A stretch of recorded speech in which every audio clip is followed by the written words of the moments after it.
omukisa okubalaba. Mwebale akakuba nga bwe katonyeemu tukebaliza Mukama Katonda, naye ndowooza kayinza okuba ke kakyasibye bannaffe abamu okutuuka, era nabo nga bwe tubalinda ffe tujja kutandika okusaba kwaffe. Kaakati just okubategeeza bannaffe aba yero abaluka be bategese okusaba kuno, era batutegekedde n'ekijjulo nga tumaze okusaba. Kale tunaamala tujja kugenda mu kahoola akatono ate tweyongere okusanyuka n'okutendereza Mukama Katonda. Kambasabe ffenna twetoowazeemu katono tusabe nga tutandika okusinza kwaffe.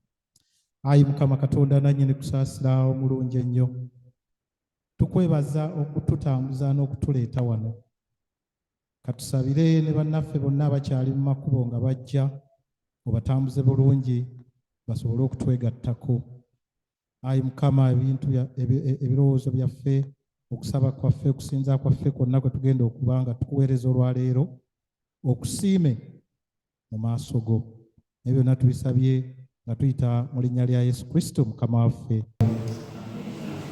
Kale abooluganda, kambasabe tugolokoke tuyimbe oluyimba 376, oluyimba 376 nga tutandika okusaba kwaffe okwaleero.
Mukama abeere nammwe.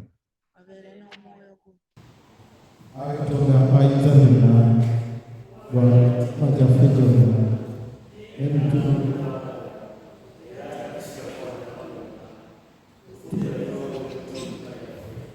ng'ossaamu omwoyo gw'obutukuvu tukawalalirira tukutendereza ebigambo bya bitukuvu nga bwe Yesu Kristo Mukama waffe. Amiina.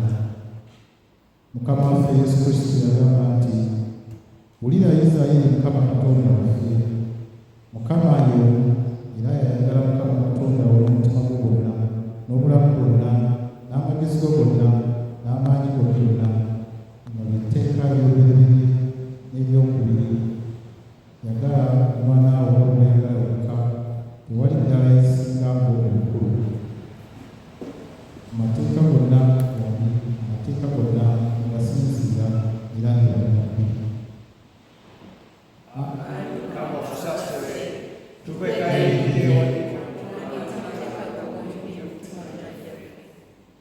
Kale tutuule tuwulire ekitundu ekisooka.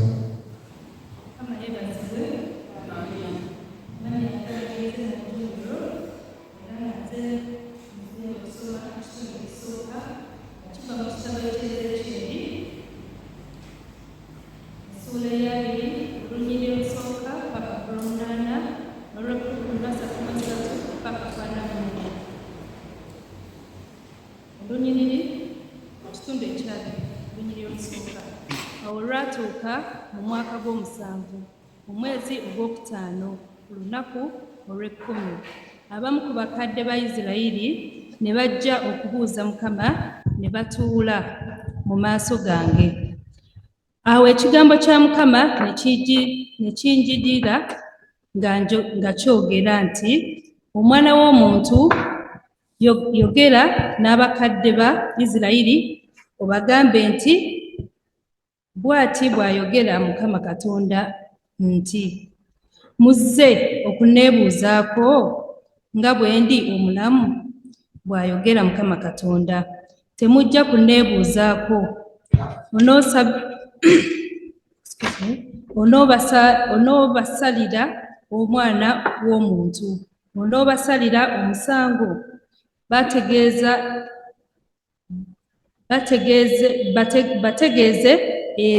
eby'emizizo bajjajjaabwe bye baakola. Obagambe nti, bw'ati bw'ayogera Mukama Katonda nti, ku lunaku lwe neerobooza Isirayiri ne nnyimusa omukono gwange eri ezzadde ery'ennyumba ya Yakobo, ne mmanyisa eribo mu nsi ya Misiri, ne mbagamba nti, nze Mukama Katonda wammwe. Ku lunaku olwo nabalayirira okubaggya mu nsi ya Misiri, okubatwala mu nsi gye nnali mbategekedde, ekulukuta amata n'omubisi gw'enjuki, esinga ensi endala zonna ekitiibwa. Ne mbagamba nti, musuule eby'emizizo byonna ebibasiikiriza, era temweyonoonyesanga n'ebifaananyi ebya Misiri. Nze Mukama Katonda wammwe. Naye ne mbajeemera ne bagaana okumpuliriza. Tebaasasula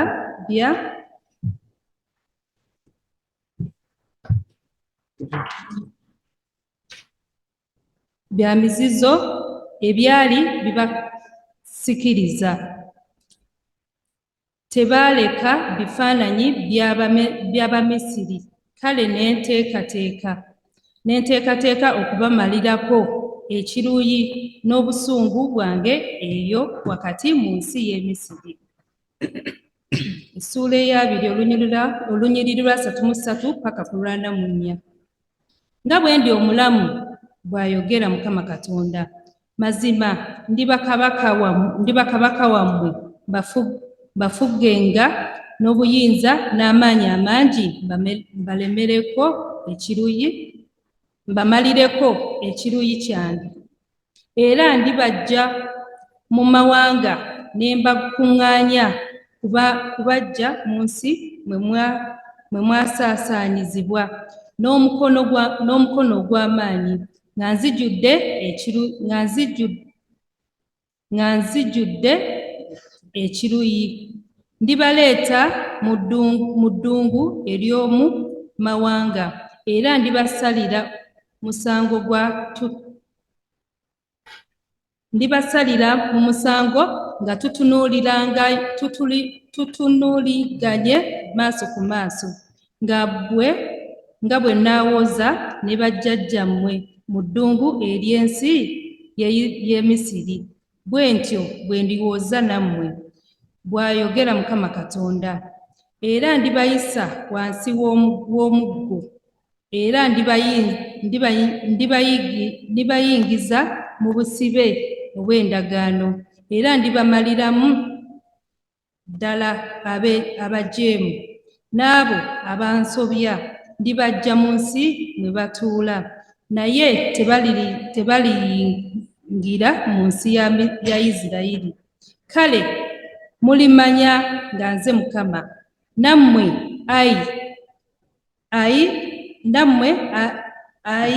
ennyumba ya Isirayiri, bw'ati bw'ayogera Mukama Katonda nti mugende muweereze buli muntu ebifaananyi bye, era n'oluvannyuma bwe mutalikkiriza kumpulira, naye erinnya lyange ettukuvu temulyonoona nate n'ebirabo byammwe n'ebifaananyi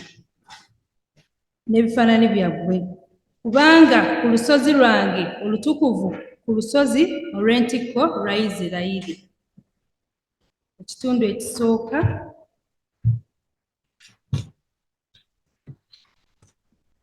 Lwa Isirayiri bw'ayogera Mukama Katonda. Okwo ennyumba yonna eya Isirayiri bo bonna kwe balimpeerereza mu nsi eyo gye ndibakkiririza, era eyo gye ndibasalira ebiweebwayo byammwe n'ebirala ebibereberye eby'ebitone byammwe wamu n'ebintu byammwe byonna ebitukuvu.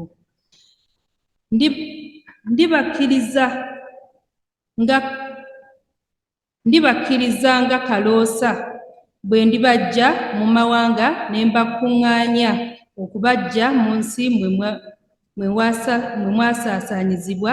Kale ndituukizibwa mu mmwe mu maaso g'amawanga. Awo mulimanya nga nze Mukama bwe ndibayingiza mu nsi ya Isirayiri, mu nsi gye nalayirira okugiwa bajjajjammwe. Awo mulijjukirira eyo amakubo gammwe n'ebikolwa byammwe byonna bye mwegwagwawaza nabyo, era mulyetemwa mu maaso gammwe olw'ebibi byammwe byonna bye mwakola. Kale mulimanya nga nze Mukama bwe ndimala okukola gye muli olw'erinnya lyange, si nga makubo gammwe amabi bwe gali, so si ng'ebikolwa byammwe ebikyamu bwe biri, ayi mmwe ennyumba ya Isirayiri, bw'ayogera Mukama Katonda. Ekitundu kyaffe ekisooka tukomyawo. Mukama yeebaze. Ate katuwulire Zabbuli. Zabbuli ebadde eteekwa kusomebwa nze, naye nninawo muwala wange omuto gwe mulundi gwe ogusoose, kamuwa omukisa guno asome Zabbuli eno. Naye ng'era twebaza abaana baffe nti beewaayo okwagala okusoma ebitundu mu kyaki. Zabbuli 119 olunyiriri olw'41 mpaka olw'48. Era n'okusaasira kwo kutuuke gye ndi, Ayi Mukama, bwe bulokozi bwo, n'ekigambo kyo bwe kiri. Bwe ntyo bwe ndiba n'ekyokuddamu eri oyo anvuma. Kubanga neesiga ekigambo kyo, so tojjiramu ddala kigambo ky'amazima mu kamwa kange. Kubanga nasuubiranga emisango gyo, bwe ntyo bwe naakwatanga amateeka go ennaku zonna emirembe n'emirembe. Era naatambulanga nga neeyabya kubanga noonyezza ebiragiro byo. Era naayogeranga ku ebyo bye wategeeza mu maaso ga bakabaka, ne sikwatibwa nsonyi, era naasanyukiranga ebyo bye walagira bye nayagalanga. Era naayimusanga engalo zange eri ebyo bye walagira bye nayagalanga, era naafumiitirizanga amateeka go. Ekitiibwa kibeere. Eby'Omwoyo Omutukuvu nga bukyali olubereberye bwe kiri ne kaakano bwe kiriba emirembe n'emirembe. Kale ate era katuwulire n'ekitundu ekyokubiri.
Emisege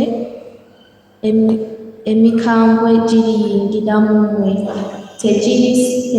tegirisalira kisiibo, era mummwe mwekka muliva abantu nga boogera ebigambo ebikyamye okuwalira abayigiriza ku ludda lwabwe. Kale mutunule mujjukire nga Serekanda kulabula n'amaziga muntu mu myaka 3 emisana n'ekiro. Era ne kaakano abasingira Katonda n'ekigambo eky'ekisa kye ekiyinza okuzimbala n'okugaba okusitabula seegambenga ffeeza ya muntu yenna newankubadde ssaabu newankubadde ekyambalo. Bwe mumanyi emikono gino kyekyakolanga ebyetaaga n'abo abaali nange. Mbalaze byonna ekigwanira okukolanga emirembe ebirimu bwe mutyo okuyambanga abatalina mwana n'okujjukiranga ebigambo bya Mukama waffe Yesu bwe yagamba yennyini nti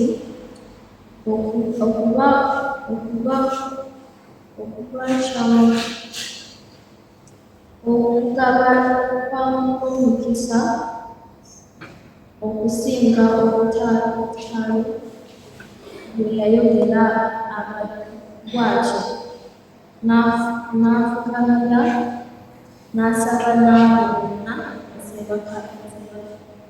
ne bakama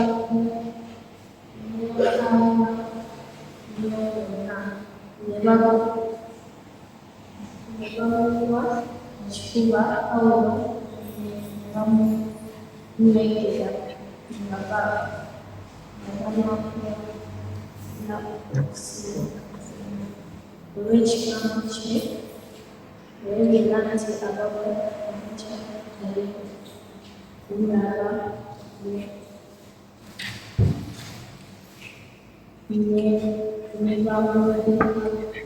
ne bamuwerekalako okutuuka ku kyoma ekitundu kyaffe ekikulu.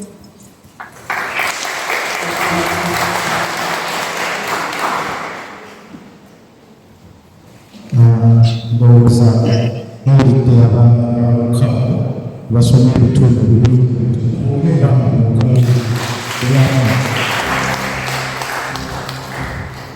kati ambasabe muyimbe tuwulire ekibi. Injili entukuvu yawandiikibwa mu ssula 8 ey'omunjiri Marko okusooka ku liri olusooka 27.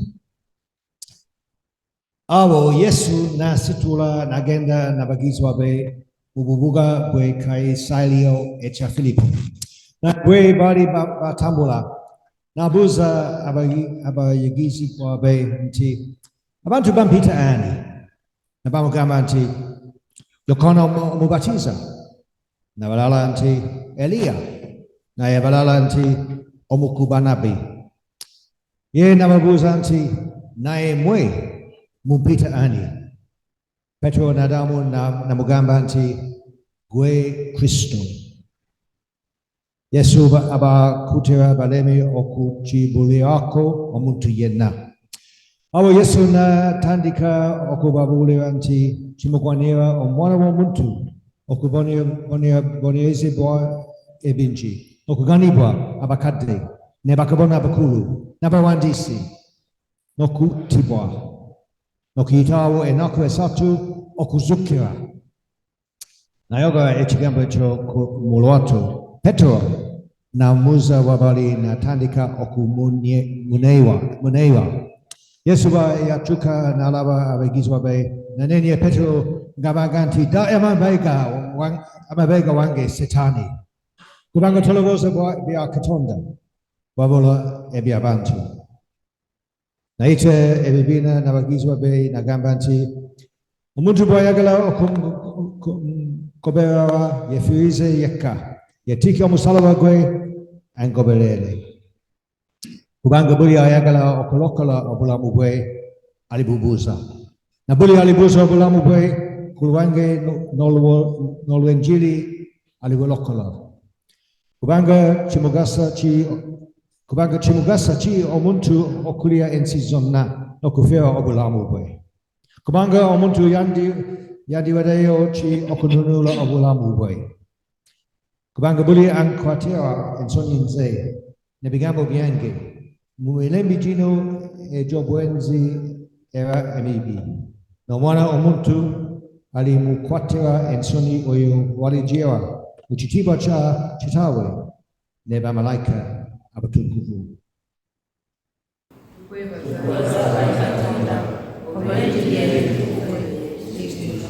Weebale nnyo Reverend Mugerwa.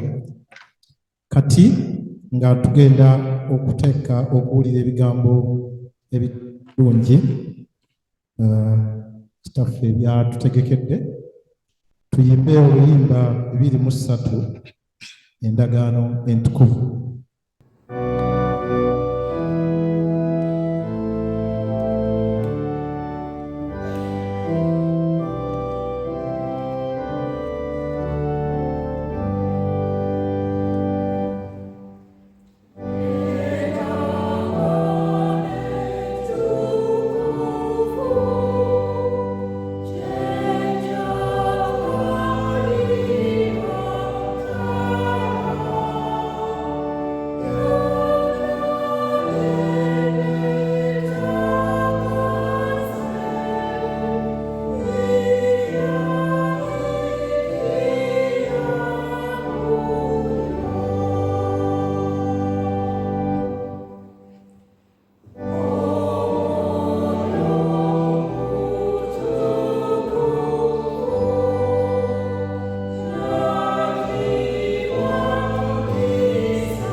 Tusabe engabo etuli. Mukama Katonda waffe tukwegayiridde oteeketeeke emitima gyaffe okuwulira ekigambo kyo mu bigambo by'ogenda okwogera naffe ku bwa Yesu Kristo Mukama waffe. Amin. Tutuleko. Banange nsanyusa nnyo okubalaba. Muli mutya olwaleero? Muli bulungi? Amanyi gaffe nga mumanyi nze bampita Reverend Stephen Colson Mugerwa, n'omukyala n'abaana n'abazzukulu baffe n'abakristaayo baffe mu kanisa St. Marco Kennington babulamusa ennyo. It's wonderful to be with you this Sunday afternoon, and it's great to hear the word of God in Luganda in those 4 Bible readings. Olwaleero kusembera kusekimo kutukuvu aja ko koga mo Uganda na e o ku bulera. Monsoni we me tago ko bulera mo BBC. And you can tune in and out. But it was wonderful to hear those 4 Bible readings, just to listen to the Word of God in the Old Testament, a psalm from the Acts of the Apostles, and a reading from the Gospel. The first reading we had from Ezekiel, it was really talking to God's people about cleansing them, calling them back. Come back to me, says God. And in many ways, it was really a sense of giving up the idols, giving up the things which people had put in place of God. Not just the sort of statues or physical things that people worshipped, but it's a call to get rid of the things which we depend on instead of God. God says, I want you to depend on me. I want you to rely on me. And anything you're putting your trust in, which is not God, can be an idol. And the message of Ezekiel that God had given Ezekiel was to come back to God by getting rid of the things that we put in place of God. On a human level, we sometimes know what it is like if somebody has taken our place. Maybe in your home, some of you may have a special chair. When you come in, that's your chair to sit on. And you come in and somebody else is sitting in your chair. You think, what are they doing in my chair? Maybe you have a special parking place for your car and then somebody has taken your space and you are immediately, but that is my place. Why should I go somewhere else? I want my place. Sometimes, even in church, people can say, that is my seat, and somebody else is sitting in my seat. Even on a small, trivial human level, we know the irritation we feel if somebody is in my place. How much more God says, you have put something in my place, in the place of God. You have made something more important than God.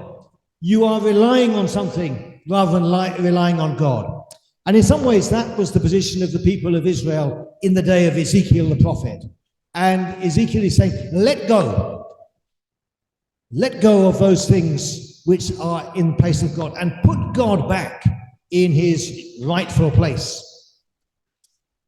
And then we read some words from Psalm 119. And the psalmist was delighting in worshiping God, as most of the Psalms do.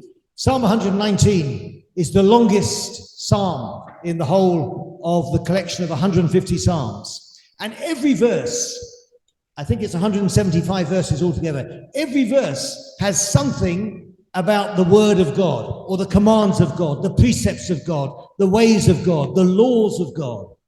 And Psalm 119 is in praise of God's truth. It's in praise of God's truth. And the psalmist says he finds a delight in keeping the law of God. In other parts of Psalm 119, he says God's law is sweeter than honey. It's more precious than gold. It's like a light to his feet. It shows him the way in the darkness. The little passage we had, it was really delighting in the truth of God's word. The truth is somehow liberating. When people are telling lies, when people are deceiving, when they're being fake or fraudulent, there is somehow an instability. We know now about the growth in the media of fake news. We think, who can we trust? If this is not true, then we don't really know what's happening and we feel vulnerable and unstable. The psalmist rejoices in the truth of God and says, it's the truth which liberates me, which is what Jesus said in John's Gospel. He said, you will know the truth, and the truth will set you free. There's something liberating about living in an understanding of God's purposes, what is true and what is not true. So Ezekiel says, come back to God, get rid of the things you put in his place. The psalmist says, we rejoice in God's ways, we rejoice in the truth. And then we came to that passage from the Acts of the Apostles, the early church, thrilled, rejoicing in what they have seen and heard in Jesus. And Paul says, we labor day and night to give you the message of good news, to give you the message of truth, to give you the message of not putting anything in God's place, because God has done everything that is necessary through the death and resurrection of Jesus. Paul says we are preaching hope in a hopeless world. We are preaching forgiveness for those who are feeling crushed by their guilt and by the mistakes they've made in life. Paul is saying, I've got good news. The church has got good news. Get rid of the things which are in God's place, rejoice in the truth, and accept the salvation that Jesus is bringing. Then finally, we came to the gospel reading, which I read just now from Mark chapter 8. And it's one of those moments, it's a really important moment, right in the middle of Mark's gospel. I love Mark's gospel. It's really my favorite one. For the last 11 years, I've been the Omusumba in St. Mark's Church in Kennington. Before that, I was 11 years in St. Mark's Church in Mitcham. So 22 years of my ministry has been in St. Mark's churches. And I've learned to love the character of St. Mark and his gospel. As you know, there are 4 gospels, Matthew, Mark, Luke, and John. And although Mark is second in the Bible, in the New Testament, most commentators believe that probably Mark was the first writer. And if you sit down and read Mark's gospel from the beginning to the end, maybe it'll take about 2 hours. But it's a very interesting exercise, because you suddenly realize there's a word which keeps coming again and again. There's only 14 chapters in Mark, and this word appears about 2 or 3 times in every chapter, and it is the word immediately. Amanguako, is that right? Yes. In the Greek, it's the word euthus. And when you see it in the Greek, you see it's like Mark is a man who's got a message to get out. And it's like someone who's telling you a story, and they almost can hardly stop for a breath.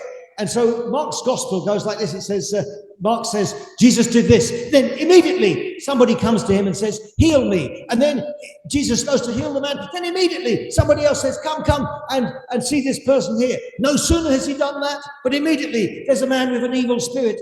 And then immediately the spirit leads Jesus to the desert. Immediately the devil tempts him. Then no sooner has he done that, immediately he goes to the temple. Then immediately this happens. And you're almost out of breath listening to this exciting account of Mark's gospel. Immediately, it's fast-paced. But right in the middle of the gospel of Mark, in chapter 8, it's almost like the middle point. It's almost as though Mark says, Jesus stops. Let's stop all this immediately. Let's pause. Let's take stock of the situation. My disciples, the inner circle, tell me, who do people say that I am? Abantu Bampitani. That's the question. And it's like these opinion polls you get. You know how the media say, how many of you are going to be voting for this political party? How many of you want this? And they say 70% want this, 20% want this. And it was as though the disciples of Jesus have done their opinion poll. And so when Jesus says, who do people say that I am? They say, we've got 3 big guesses. Some people think you are John the Baptist, the one who came before Jesus. But John had been arrested, put in prison, and executed. Some people think you're John the Baptist, come back to life, or maybe escaped from prison.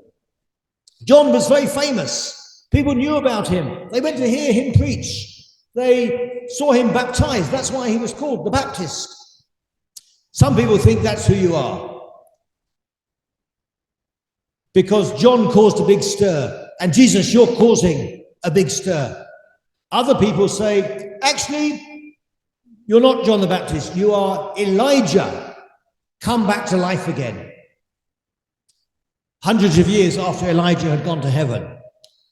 Now, there's a similarity between the work of Elijah and John the Baptist. Both of them, Elijah, many hundreds of years before Jesus, was saying, get ready, somebody is coming, the Messiah is coming. Are you ready?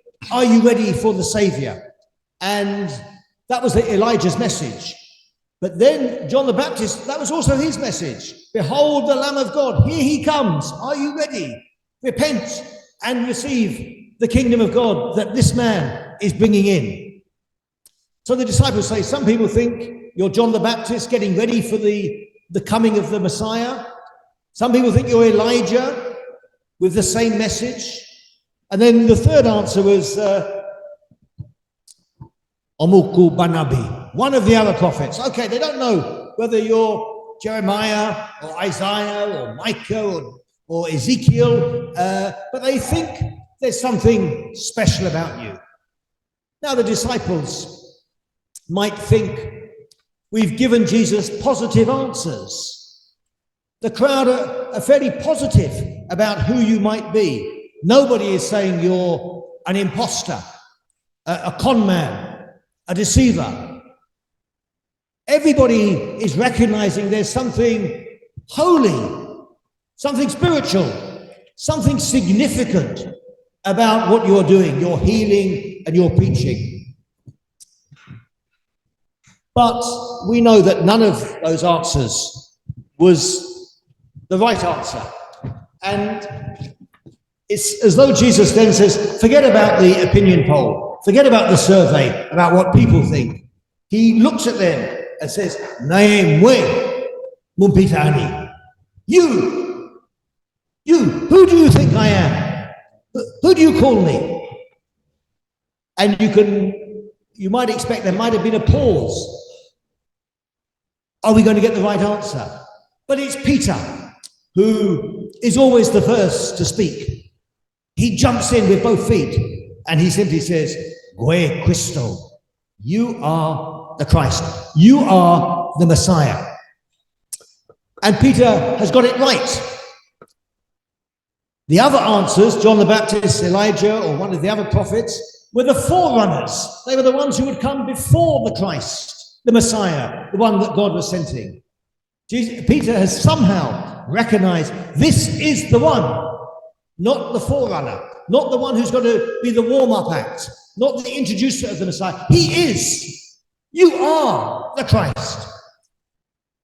The other Gospels tell this story and have Jesus commending Peter. Blessed are you, Peter, you didn't work this out for yourself. You're blessed because God has revealed this truth to you. Mark goes straight to the point where Jesus says, don't tell people yet. But then he says, okay, now that you have understood, now that you have this revelation in your mind that I am indeed the Messiah, the Christ, let me tell you how it's going to work out. And it might not be how you think. It may not be glory, glory, hallelujah, triumph and military, political victories. Listen to this. The Son of Man will be given up to the elders, the chief priests, the scribes. The Son of Man, that was the way Jesus talked of himself. He will suffer. And he'll be killed. And after 3 days, he will rise again. It's almost as though the disciples don't even hear the bit about rising again after 3 days.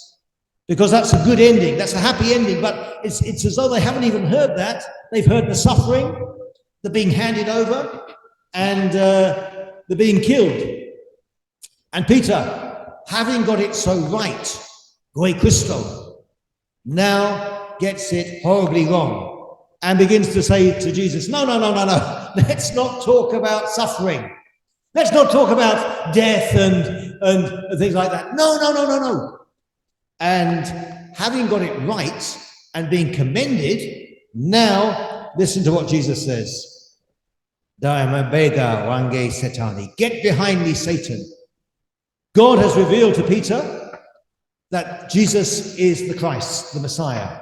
But somehow, Peter, maybe he's proud of himself. I got the right answer. The teacher has put me on top of the class, top marks. He now feels bold enough to say, no, we're not going to have suffering and death. And Jesus says those are the words of Satan, because that is God's purpose. That is the way God is going to achieve the salvation of men and women. God's purpose is that life will come through the suffering and death of Jesus. And so Peter must have been embarrassed when Jesus slaps him down and says, "Get behind me, Satan.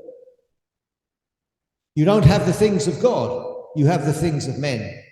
And then, as I say, this comes right in the middle of Mark's gospel. It's like the pivotal point. Jesus says, if you want to come and follow me, take up your cross and follow me. There might be suffering, there might be challenges, there might be difficulties, but it's through the way of the cross that we come to life. It's through Jesus' death on the cross and his resurrection that we discover life. When we come together as the church, we love to share in Holy Communion. But if somebody who knew nothing about Christianity wandered in and was just listening and watching, they might find it very strange. They might say, why are these people talking about someone who died 2,000 years ago? And they are still saying they want to be part of his life. And they're recognizing that his death gives us life, forgiveness, purpose, peace, and the sure hope of life eternal.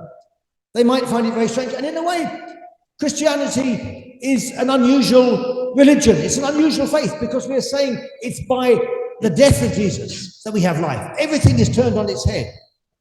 By his death, we have life. By his punishment, we are set free. And this is the truth which sets us free. And this is the truth we hold out to the world around us, as Paul did in the reading we had from Acts. We rejoice in this turnabout.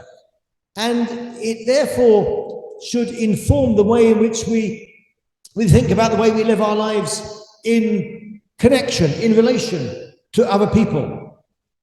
That we also want to be those who serve. Jesus said he himself did not come to be served, but to serve others and to give his life as a ransom for many. And Jesus is saying to his disciples and to us, if that's what I've done for you, if my purpose is to serve, to give my life for you, then the followers of Jesus, we are those who are ready to serve generously, to see our lives, even if we're in an important position, even if we're a leader, to be a servant leader. It's the opposite of what the world models as leadership. As somebody gets higher and higher, either in their workplace or in politics, or even becomes the president or the prime minister, they have the trappings of power. They have a bigger car. They have more people who work for them. They become more and more looked after. They enjoy the fruits of leadership. Jesus says leadership is servant leadership. And that's what Jesus modeled. He washed his disciples' feet.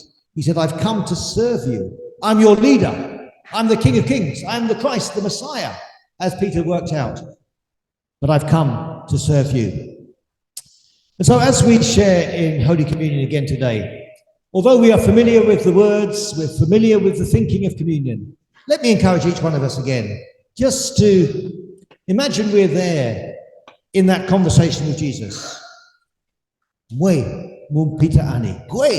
Who do you say who do I say that Jesus is? What place have I given him? Have I put something else in his place? How does the place I give Jesus result in the way in which I treat my fellow men and women?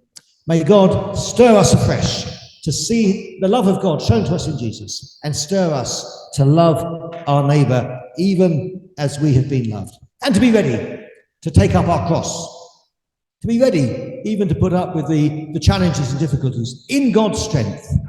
That's what the church is for, is to encourage one another, to spur one another on, to encourage one another to keep going, to keep trusting, and to knowing God's power together. Mukama abere namwe.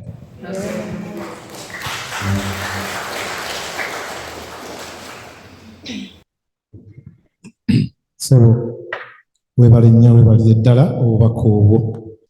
Obadde bubaka bulungi ddala era ndowooza bwe tunaaba tuvudde wano wiiki yonna n'obulamu bwaffe tujja kubeera nga buli kiseera nga tuwulira ekibuuzo ekyo nti ggwe omuyitaani.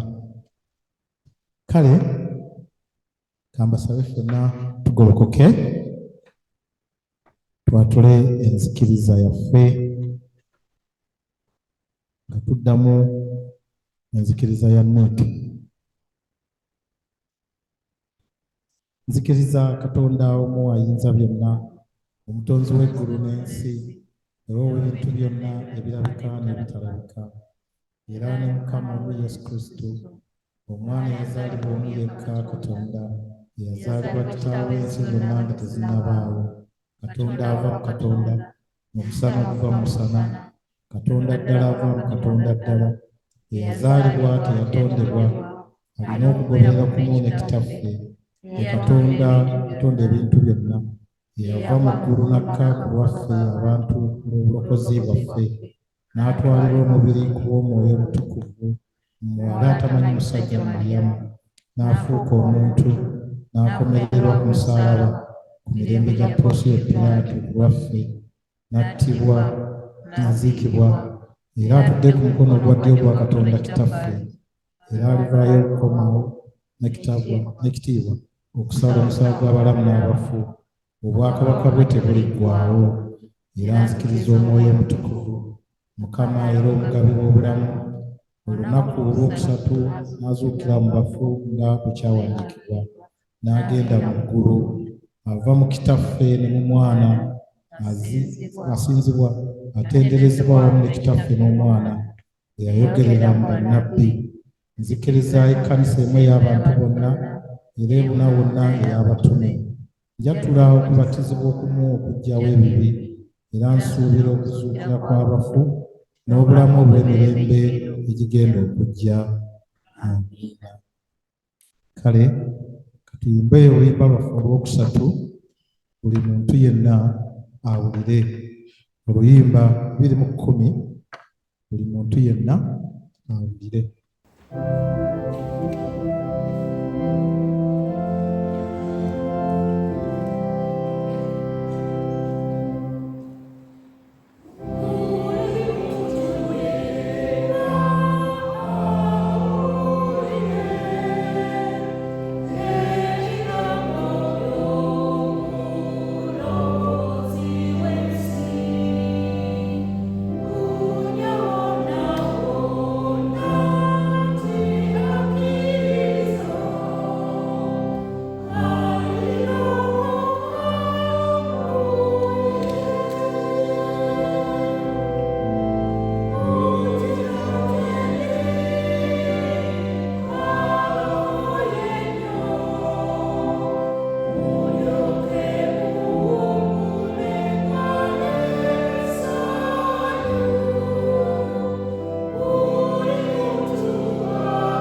tukakkaneeko oyongere okwegayirira. Tusabe. Mukama katusooke okwebaza olw'ekirabo eky'obulamu. Tukwebaza okutusobozesa okujja wano. Tukwebaza byonna by'otuwadde. Tukwebaza olw'abaana baffe. Tukwebaza olw'ebyobugagga byonna. Tukwebaza olw'okubeera mu nsi eno. Mukama, tutera nnyo okusaba ne twerabira okwebaza. Katusooke okukola ekyo era Mukama katukusiime mu ekyo. Mukama, tuleeta mu maaso go abaana baffe abagenda okutandika okusoma yunivasite. Mukama, tukwebaza olw'ekirabo kye watuwa era tusaba nga bagenda okutandika olugendo olupya olw'obulamu bwabwe. Mukama, obaluŋŋamye, obakume mu nsi eno erimu ebikemu n'ebigezo ebingi. Mukama ffe abazadde baabwe, otuwe obusobozi, otuwe amagezi, otuluŋŋamye mu buli ngeri yonna ey'okubasobozesa okuba abantu ab'obuvunaanyizibwa. Mukama, tuleeta mu maaso go ekkanisa ey'awamu ng'eyita mu kusoomoozebwa okw'enjawulo ebiseera bino. Mukama, tusaba ekkanisa ogiwanirire, ffe Abakristaayo n'abantu bonna abakola ekkanisa otuwe ekisa, tusobole okugumiikiriza okusoomoozebwa kwonna okuliwo n'okusobola okutwala ekkanisa mu maaso. Mukama, tuleeta mu maaso go abafuzi ab'ennono abatwala Bungereza, abatwala ensi ya Uganda, abatwala wonna mu nsi. Mukama, obawe ekisa, obawe obuvumo okukulembera abantu baabwe nga bamanyi nti bakulembeze so si bafuzi. Mukama, tusabira abatutwala mu ludda ly'obufuzi mu Bungereza ne mu nsi yonna. Ensi ebiseera bino ng'eyita mu bigezo ebingi, amataba n'ebiringa ebyo. Mukama, obawe obusobozi n'obuvunaanyizibwa obw'okulabirira abantu baabwe n'okubayamba mu kiseera we basingira ddala okubeetaaga. Mukama, akawungeezi kano abasobodde okujja wano, tukwebaza era tusaba otuluŋŋamye, oyongere ennaku zaffe ez'oku nsi zibeere nnyingi ate tusobole okugasa n'abantu abaliwo n'abaliddawo. Tusabye nga tuyita mu linnya lya Mukama waffe Yesu Kristo. Amen. Nga tugenda okuwaayo ebirabo byaffe, tujja kuyimuka tuyimbe oluyimba 297 byetukuwa biva gy'oli. Bank details abasobola okukola direct transfer nemuteeka ku bank account yaffe eri ku lutimbe. Mpozi okukyusaamu nga bwe tubadde tukola luli nti oba osobola okujja n'osasula wano ku kamashini kano, naye ekyo twakitandikawo COVID we yatandika nga abantu tetuli interactinga nnyo, naye kati osigala mu kifo kyo bw'obeera ng'oyagala kusasuza kaadi, abakebezi baffe abo bawubira omukono bajja kukuleetera kamashini osasulirawo w'oli.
Kale kati tugenda okwebaza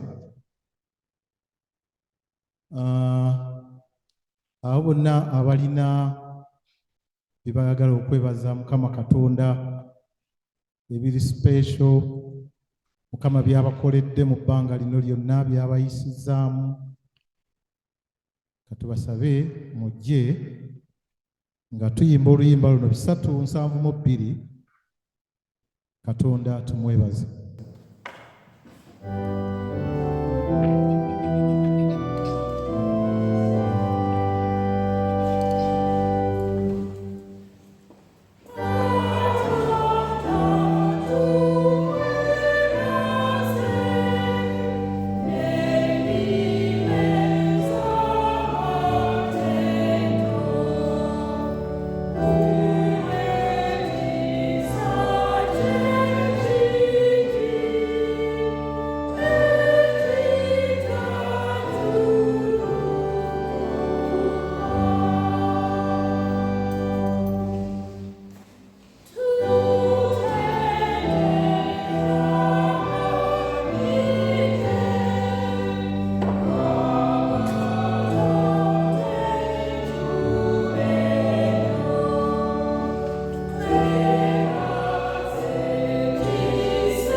Kitonda inziona chitafeo chisa chonna fea bana boa bata sana tukwebazo na buombefu na mazima olobo lunji bwe bonna chisa cho che watu efe na bantu bonna tukutende wese kubanga watu tonda watu kuma na ule chisa chonna jomo singunu nae okusingenyo kubanga wana nule nsizonna ukwagala ko tusingika ku kama wa Yesu Kristo tukutende wezo olwebyo ebetuwesa ekiso kyo era n'olwokusubira ekitiibwa kyo era tukwegayiira otuwe okutegera okusasa kwokona bwe kuli mitima gyaffe tukwebaza amazima twolesa etendyo lyo mu bigambo byaffe bye twogera era ne mu ebyo bwe tukola tweweyo okuwezenga tutambulire mu maaso go n'obutuukirivu ennaku zaffe zonna kuba Yesu Kristo Mukama waffe wewe wamu naawe n'Omwoyo Mutukuvu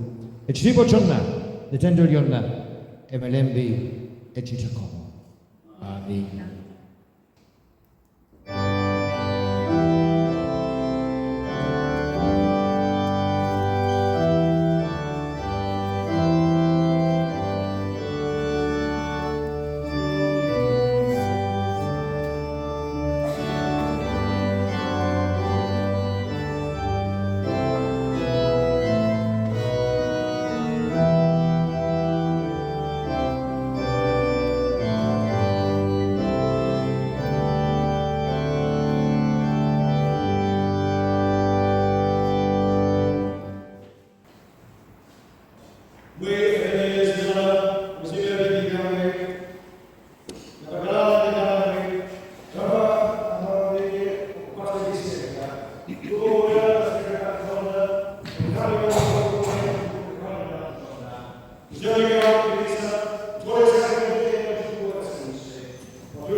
Ebitwakoze, ebitwakoze,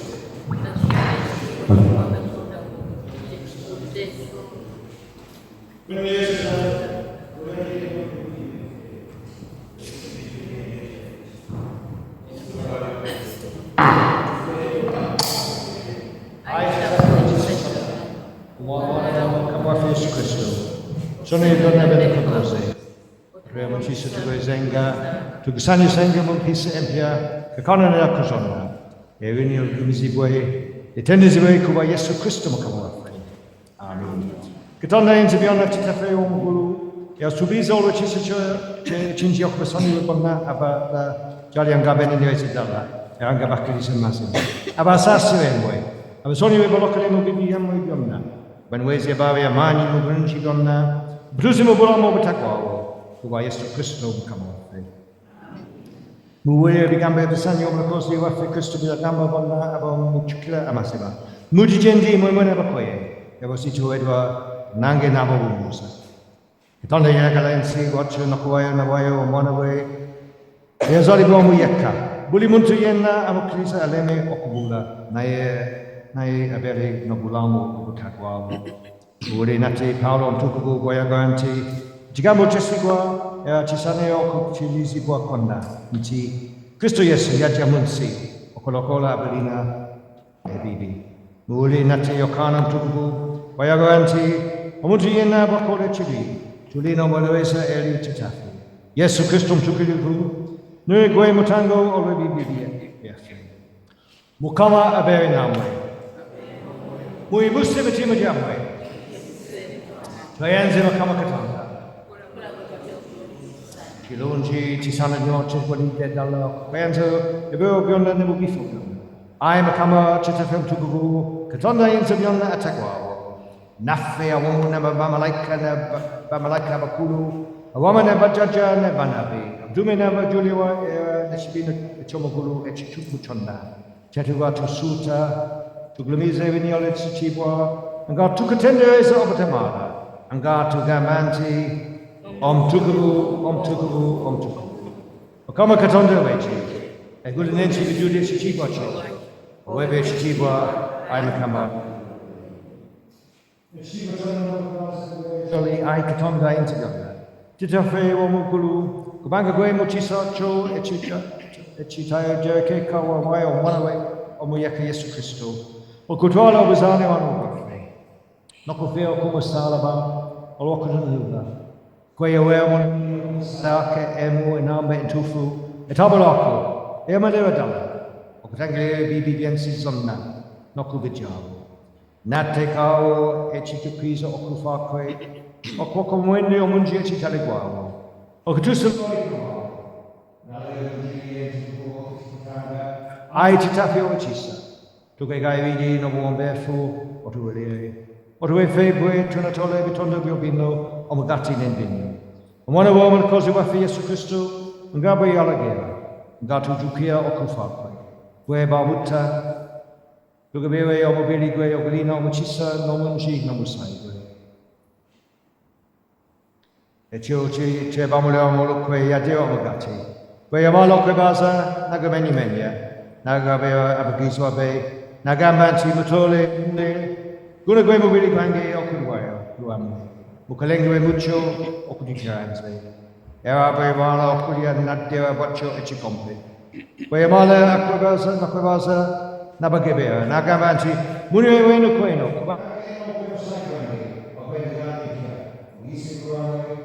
Bantu okujawe bibi. Mukalengwe mucho uliwe mwana ngako okukiranze. Fabanji tuli mubili gubu. Kubanga fenda tukubana ulubata kumu. Fena toyombeki tusala e obutusane wabafe. Ai makamo wachisa. Ai makamo wachisa. Teduanga duseme uwezi. Gato sigo kukudu bafe. Wabulo kusasya ko kunikunji. Tasana kuni. Naigwe mukama chujula jula. Aline chisa buli jone beobiona. Ai makamo ye chisa. Tuno chisa tuliwe tumoni jula. Omwago Yesu Kristo. Tuliwe tuti omasaigwe. Be jafe jirini bibi. Nobrang Buffet Bunasiwa no Cycle, Aguamunjun, to bury Muye, na bury Mufe, Emirembe Nemirembe, Amen. Musembele.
Katusabe. Ngomulokozi waffe Yesu Kristo bwe yatugiza tugamba nti kitaffe ali waggulu ebinekuzibwe obwakabaka bujje byagala bikale mu nsi nga bwe bikale mu ggulu otuleeme ffe leo sonyiwa ekkonono kaffe nga byonna otonama totutwale mu kumebwa n'ekuli mubi kubanga obwakabaka n'obuyinza n'ekitiibwa bibyo emirembe n'emirembe.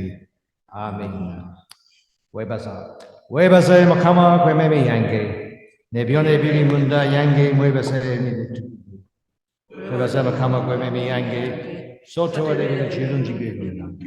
Sonyiwa ebifo byonna awamu endwadde zonna alula obulamu bwonna obubuuka bw'ompungu. Mwebaze Mukama mwemwe n'emirembe gyo mubityo byaffe byonna. Webaze Mukama gw'emmeeme yange ekitiibwa kibeere kitaffe n'eri omwana n'eri omwoyo omutukuvu nga bw'atyo lyalibeerera ffe kiri ne kaakano ffe kiriibe emirembe n'emirembe. Amiina.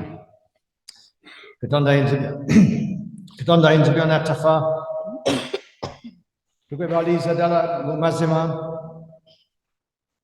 kubanga okkiriza okutulisa ffe abaweerwa obulungi obubonero buno obutukuvu n'emmere ey'omwoyo gw'emubiri omuwendo omungi n'omusaayi gw'omwana wo omulokozi waffe Yesu Kristo tutegeeza bw'otyo bw'otwagala otulaba n'ekisa era nga tuli bitundu ddala ebigattibwa mu mubiri gw'omwoyo ogw'omwana wo ky'ekibiina ekisiina omukisa eky'abantu bonna abakkiriza era nga tuli basiika mu kusuubira obwakabaka obutali gwabo olw'obulungi obw'okufa kw'omwana wo omwagalwa omuwagalwa omungi era tukwegayirira obwombeefu ayi kitaffe omugulu okutubeera bw'otyo ekisa kyo tunikire okubeera mu kukanya okutukuvu era tukole ebikolwa ebirungi byonna bwe watuteekera okubitambuliramu kuba Yesu Kristo Mukama waffe yabwebwera awamu naawe n'omwoyo omutukuvu ekitiibwa kyonna n'ettendo lyonna emirembe n'emirembe. Amiina. Emirembe gya Katonda egisinga okutuukira kwonna kikume emitima gyammwe n'amagezi gammwe mu kumaanira kwagala Katonda n'omwana we Yesu Kristo Mukama waffe n'omukiise kwa Katonda ensi byonna kitaffe n'omwana n'omwoyo omutukuvu kubeere kumwe tuleeme okubivaako emirembe n'emirembe.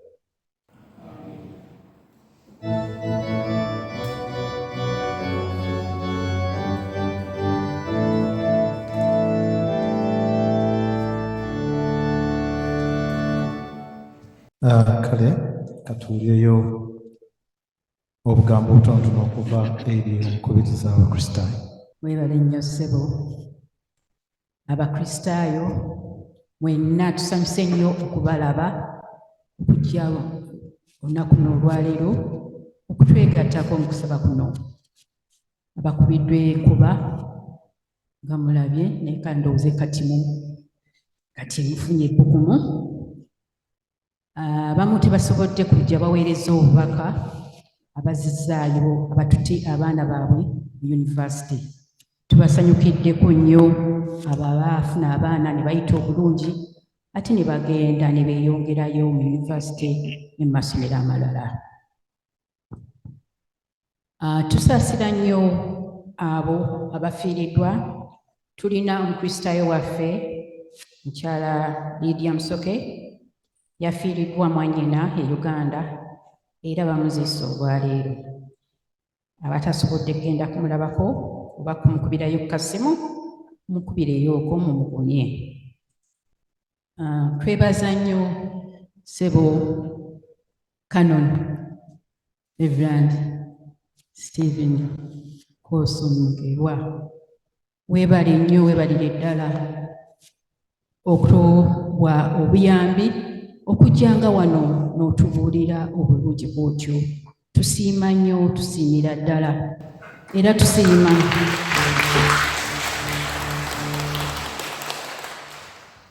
tusiima ne lw'otuweereza Alex Mutyaba wano. Weebale nnyo, weebalire ddala, weebale okuba n'omutima omulungi n'okwagala ekkanisa ne Katonda, okulaba nti eddiini ya Mukama egenda mu maaso. Naffe Abakristaayo tweyongere okujjumbira. Weebale nnyo. Twebaza nnyo Engineer William Ssekibunga, weebale nnyo, weebalire ddala omulimu gw'okola mu Kala ate ne gw'okola ne mu kkanisa. Twebazizza nnyo bannange abakwaya.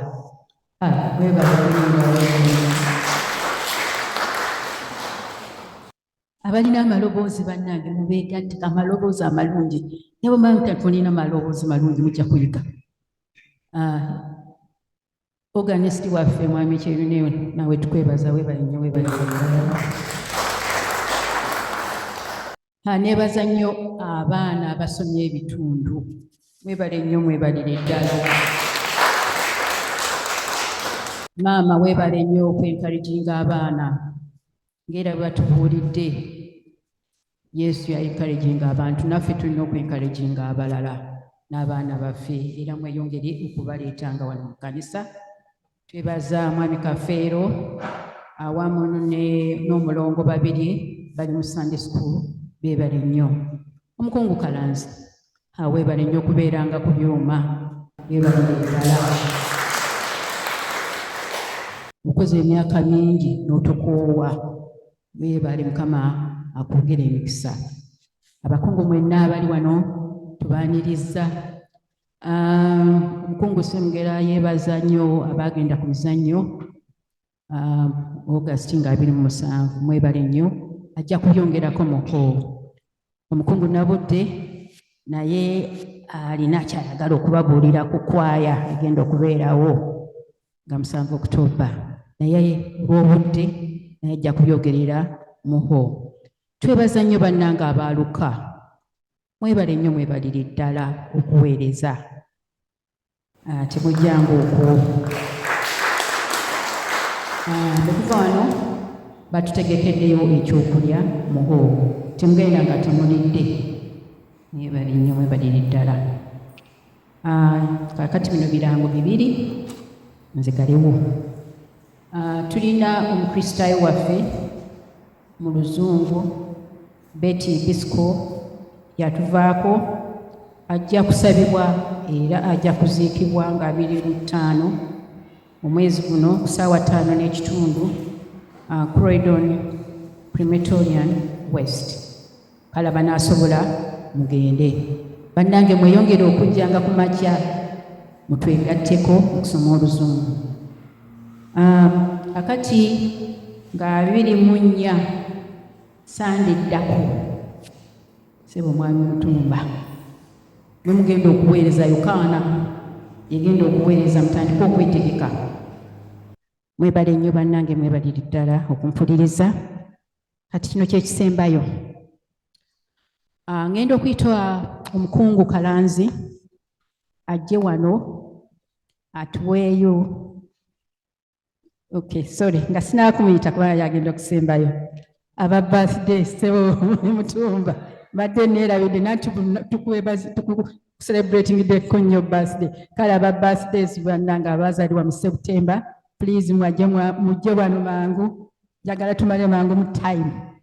Buzaayo dakiika nga 2. Thank you. Our Heavenly Father, we thank you for our brothers, no sisters, only boys born in September. We thank you for our brothers born in September, and we pray your blessing on them. Thank you for watching over them day by day, from their conception, from their birth, through their infanthood, childhood, teenage years, and continue just to bless them, to day by day know more and more of the love of God, and to reflect more and more of your character and personality. Would you bless them with the fruits of your Spirit, your love, joy, peace, patience, kindness, goodness, gentleness, faithfulness, and self-control. Would you enable them just to rejoice in your goodness and bless them on the anniversary of their birth and make them a blessing to their friends and families in Jesus' name. Amen.